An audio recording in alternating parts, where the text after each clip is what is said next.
গরমে মানে 40 degree Celsius আউটসাইডে। আর এই যে দেখেন রাইস বাবু ভাই ধরা।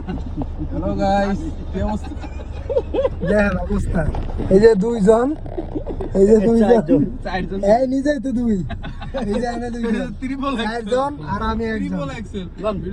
সামনে তিনজন, পিছনে চারজন, সামনে তিনজন, টোটালি 7 জন। Axle, double axle, triple axle এমনি সুন্দর জায়গা আছে। ঠিক আছে, এই হলো অবস্থা। আমরা খুব শীঘ্রই এই গাড়িতে সেম 7 জন মিলে বান্দরবান যাবো। বাজেট 50,000। এই সেটআপে 7 জনে 7,000 করে লইলে কত হয়? 749। গড়া বাজেট। গাড়ির খরচ 20,000, 30,000 দিয়ে পুরো উড়া ধরে দিবে। 5,000 টাকা পানি। ঠিক আছে। বোতল ধর মিয়া বোতল আমার লাগা লামুরটা ঘুরে মুরাতে 2 লিটার লইয়া লব না। 7 দিন খাইতে দেন, আসল চেহারা দেন গাইস, আসল চেহারা। বাংলা চুরি জাম বুঝলো না।